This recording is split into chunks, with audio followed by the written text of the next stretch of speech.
I know you're listening. You're here because something isn't right. Something feels twisted, upside down. Things don't add up. Hello, human. Welcome to our twisted universe.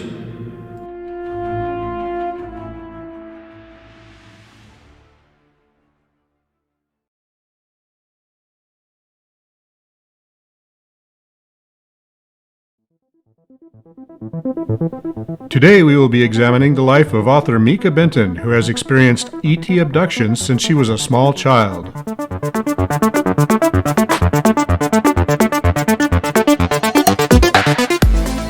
Hi, and welcome to our Twisted Universe. Today we're going to be talking to Mieke Benton, and she has been abducted by aliens, and we're going to hear her story. Hi, and welcome, Mieke. Hi. Hi, Joy and Christy. Hi. So we're so excited to have you today. You have an incredible story to share with us. Do you want to tell us a little bit about yourself? Sure. So I am born in 1970 in Belgium. And since around age 2.5 that I'm aware of, I had experiences where what they call I was abducted.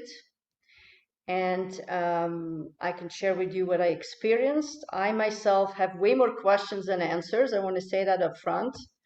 And but this is how it went. So around age 2.5, I remember being taken up into a foreign place, and this is I just remember flashes of those memories. So I remember being taken in a foreign place. I was very small. I was completely naked, laying down on a metal bed in a kind of like a sterile environment. And so the memories I have that I was laying down backwards, looking up, and above me I saw three beings, and I would say they looked like praying mantises, like insects. If I compare it with something that I know here, Were they wearing clothes?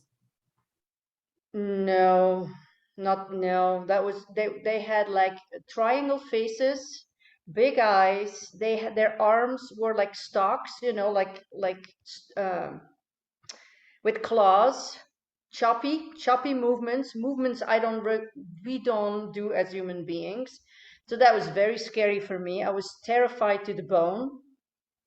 I was paralyzed not only by my own fear, but now I understand they also have ways to paralyze you so you wouldn't move. I could compare them like with doctors or surgeons. They had that mentality, they had that approach. They were doing something on purpose. I mean, with a plan, with a purpose, they were doing things, and they were poking in me with their claws. So they were. I remember the claws as instruments going into my body. I couldn't move again from my own fear and from technology that was paralyzing me. So I was terrified to the bone.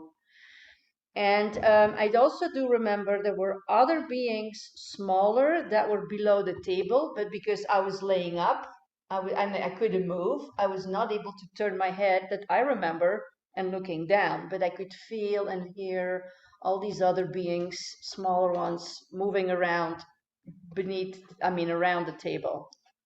And did you get a look at them at all, or you didn't see? No, I only remember being the vision from looking up. That's all I remember. And the beings above me. There were three, and two of them were the main ones, acting and doing things with me.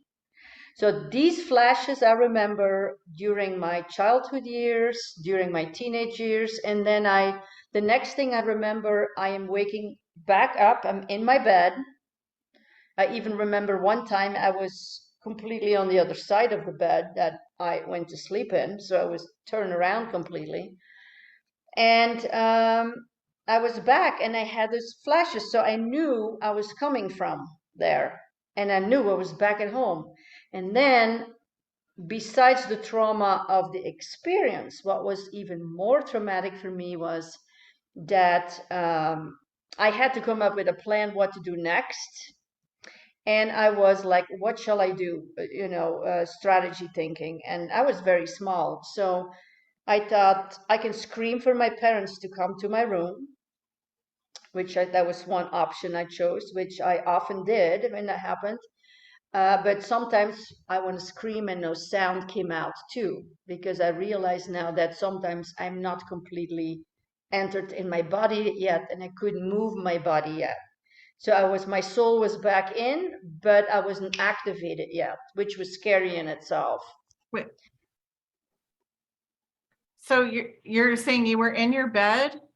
Yep. And you still had, like, you were paralyzed in fear, or what was going on?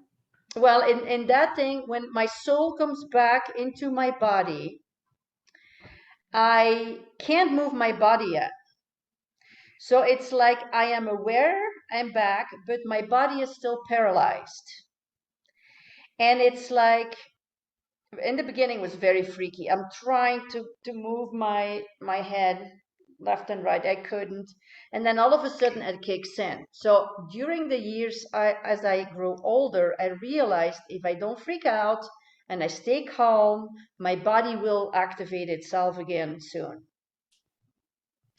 And yeah, so one option was to scream for my parents. Second option was to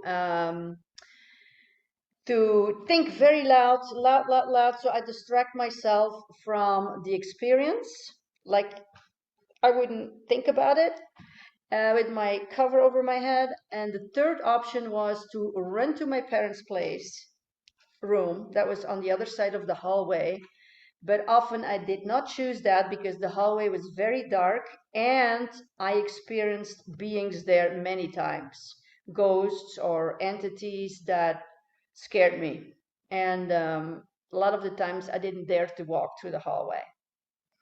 So I chose one of the three. When I got to my parents or they came to me, the trauma was for me that they couldn't understand what happened. They say it's just a dream. It's over now. I knew that was not true. It wasn't a dream. It was totally not a dream. I know the difference between dreams and that experience. And also, they couldn't understand. Of course, they couldn't understand. And I was too small. I couldn't even explain. My dad is very, very trying to figure out, why is she so scared? Why this? Why that? I had at the time a wallpaper with Little Red Riding Hood, or how do you say that in English? Little Red Riding Hood. Yeah, with the wolf. Yeah. So he was thinking maybe she's scared from the wolf. So I remember that he asking me, he says, what's happening? Why are you scared? And is it the wolf you're scared of? And I remember thinking, that wolf on that piece of paper on the wall has completely nothing in comparison with those beings that just prodded into me. But I was too small. I could not explain that. Were you experiencing pain? Fear, terror. I don't remember any pain, but fear and terror. And the trauma even was greater that my parents that I could not express or be understood or acknowledged for what happened. I can't even imagine how isolating and terrifying that would be for a child. Right. So I've been carrying that my whole life till later on when I was older. I was recognized, and when somebody told me, no, this is a happening. This does happen. Then I had to we talked to my inner child, that one that was so afraid, saying, okay, we're here now. We acknowledge, yes, this was true. This happened. But my whole life, that part of me has been always on. I'm actually still sometimes on guard, always on guard, because you never know what's going to happen. So that's one of the things that just happens for me. Did they ever communicate with you? Well, at that time, when I was smaller, no, that was just the flashes of experiences. I had more ET experiences later where there was more different interactions, but those abduction experiences, I only have the flashes of memory. That's all I recall. You mentioned a couple of things. that when you would come back from it, your soul would come back into your body. And you also mentioned that you'd seen other entities, ghosts and such, in the hallway. It got me wondering if these creatures that were taking you, if they were like a multi-dimensional type creature, or a different dimension. So you're getting your dimensional self from their frequency is getting transmitted to the, transported someplace, while your physical body stays behind, and they're working on your other dimensional being, your other dimensional body. Uh, Yeah. You suspect that might be what was happening, or?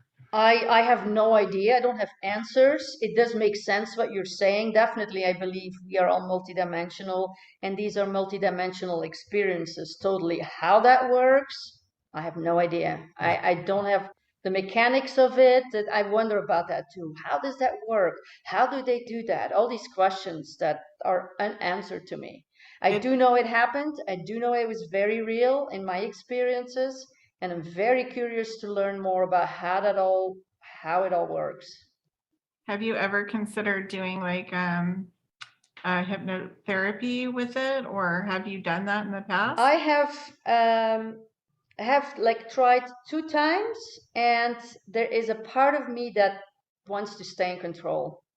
My mind so far, I have not been able, like some people say, yes, they went into it. I personally, I think my mind is so afraid to let go of going or giving somebody else the power. I don't know. It hasn't worked for me.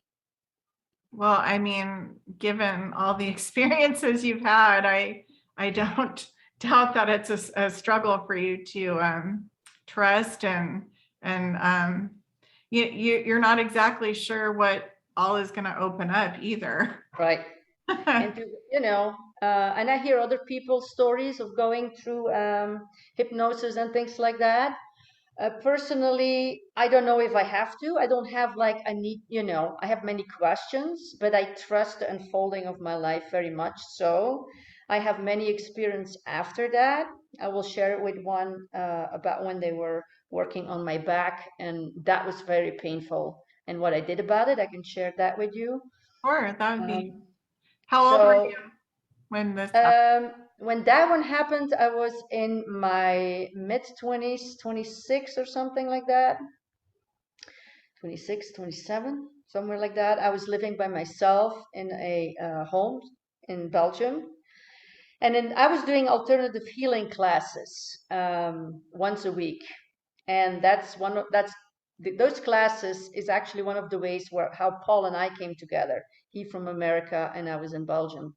So I was doing this alternative healing classes. And one night, in the middle of the night, I was laying on my stomach. And at least 2 beings, again, 2 or 3, I'm not sure, definitely 2, they were measuring my back. They were probably telling me telepathically what I was doing, what they were doing. But I knew they were measuring my back in exactly 3 parts. I could feel that. It was exactly the 3 parts that they were measuring off. And then with a needle or something very, very painful, they poked into that one part, and I just to the core of my being, my solar plexus, I just screamed, and then I was like trying to grab, get my balance back, and they were measuring the second part, and again they did that injection, and it was just very painful. Were you immobilized at the time? I was laying on my stomach, yeah. And I was not able to move. It went very fast. I was just perceiving it, noticing it, feeling it, without being able to do anything at that time. So then they got to the third part, and again the same procedure. And at that time I was like, okay, that's it. And I turned myself around, wanted to turn myself around, and everything was gone. There was nobody there. So then at night, I had that night one of my classes, alternative healing, and my teacher, she's very aware, very open of multidimensional realities and energetics and all that. And I said, hey, Als, I said, I would like to share what happened with me last night. I don't know what who they were, but this is what happened. And I explained like I just explained to you. And she just looks at me and she said, well, she says, do you think, Mieke, they are benevolent or not? And I'm just thinking for a minute, and I'm like, well, they were definitely doing something on purpose. Why they were doing that, I have no idea. But it was for a reason. I mean, they're not going to be for fun. They're going to show up. I mean, I didn't have that sense. I had this sense that, again, they were doctors or they were doing something with a purpose. I said, well, because I experienced that as a purpose, I don't think they were malevolent. I didn't have this feeling that that was done to harm me. And she says, well, she says, I think, they are not in a physical body. They do not know probably what it feels like to have a physical body with feelings and emotions and all that. She says, you should let them know. And I'm like, oh, that makes sense. It just made sense to me. It's like, oh, okay, I will do that. It's like a good idea. So I went home. I just sat down like in a couch like I'm sitting here. And I said, hey, guys, whatever you were doing there with me, it was very painful. And you're probably not having a physical body. You probably have no idea what it feels like to be here with these feelings and, the sensitivities of the bodies. I said, if we're working together on whatever we're working together and you want to keep working with me, you will have to find a way to do it, to find a different approach, because if you're going to hurt me one more time, I'm not willing to work with you again. That's what I said. And since then, I have had no painful experiences like that. Mieke, were they the same beings that took you as a child? It could be. I would say most likely, but I don't have any proof. I don't have any, but most likely, yes. I personally think now, if I look through my life and all the synchronicities and seeing a UFO in the sky, UFOs in the sky and all the other things, and the abduction experiences and how Paul and I met, the synchronicities, all these things in my life, when I put them together in the puzzle, because I see my life as a puzzle where all these pieces are one piece, and the longer I live, the bigger the picture gets and the more answers. The longer I live, I think it is a lifelong contract I made on a soul level, where I would be part of this, and that they are monitoring, like every few years or something, checking in that we are still in contact, and that there is definitely a purpose for all of this, that this is not beyond my will, and that this is not just some to harm, that there is a purpose in all of this. I believe that.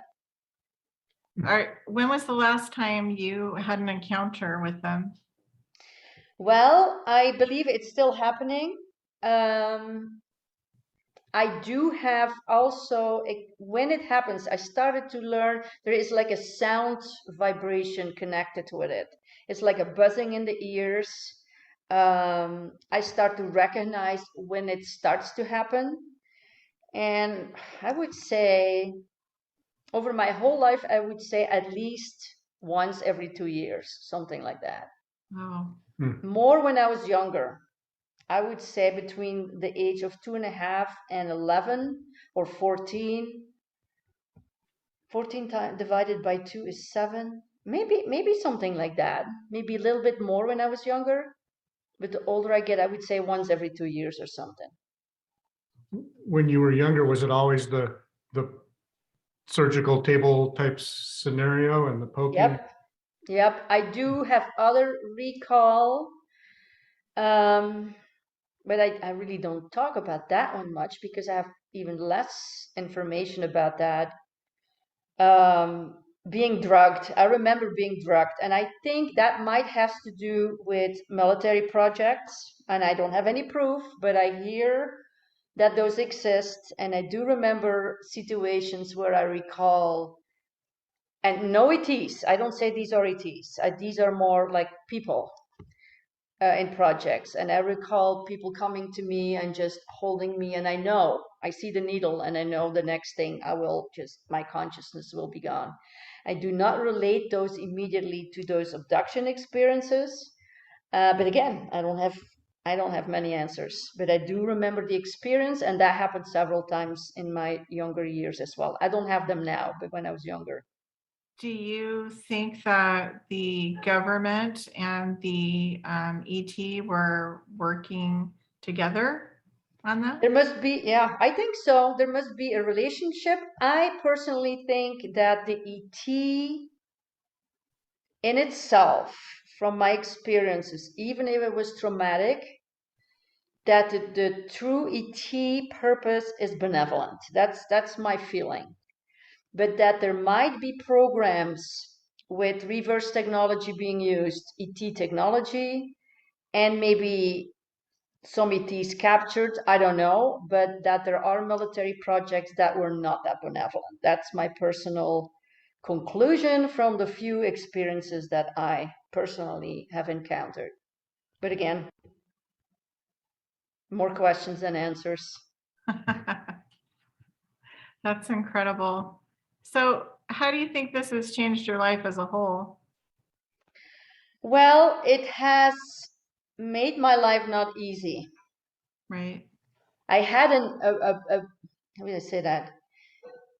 I had a lot of positive people in my life around me. Yeah. So that at least I had that. I had a home, and I did not have much trauma besides those memories of experiences. So the people in my life have been mostly positive. I had a few disrespectful relationships in the past that were not good, that were not benevolent either, but that's part of life. I think we learn through relationships. But overall, the structure of my life has been pretty good. I was born in Belgium. My grandparents and parents, they had a bookstore, went to school. I mean, the normal life thing.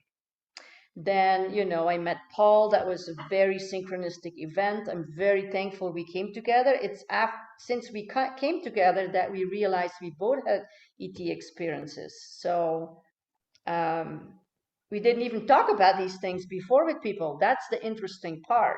We experienced separately those things, but there was no outlet to talk to, because the narrative was like, oh, you're if you dare even to bring it up, you're nuts. I tried as a kid. I tried a few times to share certain of my experiences, and no, that was not believed. So then you just put it in the back, of your memory. Then Paul and I, through synchronistic events, I mean, that's a story in itself for another episode. But after we got married, things happened. I saw a red ball in the sky in Hood River that freaked me out.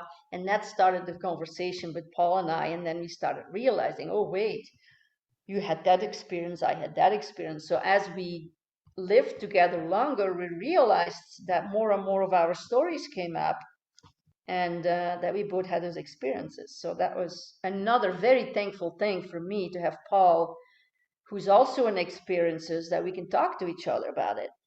Thank goodness. Yeah, it's refreshing to meet someone who has a point of reference with you to understand what you're talking about, and so they can kind of wrap their head around it. Whereas somebody who doesn't, you're just making stuff up and telling stories. Exactly. And it's very important you have people you can talk to.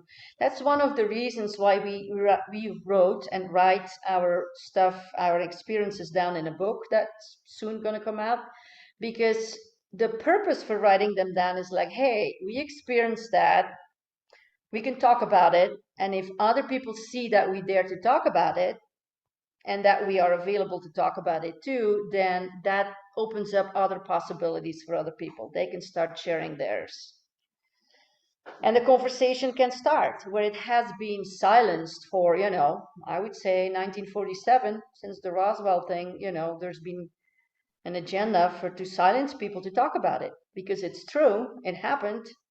And there is a reason why they did silence it. And it's time to come out with the truth and share. And Enough already, right? We already know. Yeah. the truth will set us free. The truth will set everybody free. Yeah. Mm-hmm. Well, Mieke, I just want to thank you for coming on and sharing your story. We'll have more details and the description of how you can contact Mieke and get her new book that will be coming out on the shelves very soon. Is that going to go on Amazon as well, Mieke? It will be on Amazon. The title is My Life is a Mystery. And it's Mieke Benton and Paul Benton. And I think in a month or two it will be out. Great. You can also email us at starshowerusa@startmail.com. Thank you so much, Mieke. It was great talking to you today. It's very fun reconnecting with you, Joe and Christy. Always fun to meet you. And till we talk again. Yep. All right. Thank you. Good night. Bye-bye. Bye-bye.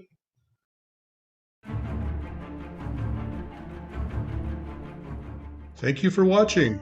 Come back soon for more great videos on strange and unusual topics: psychics, hauntings, energy healing, UFOs, entities, and other twisted shenanigans. Keep listening for a short clearing prayer.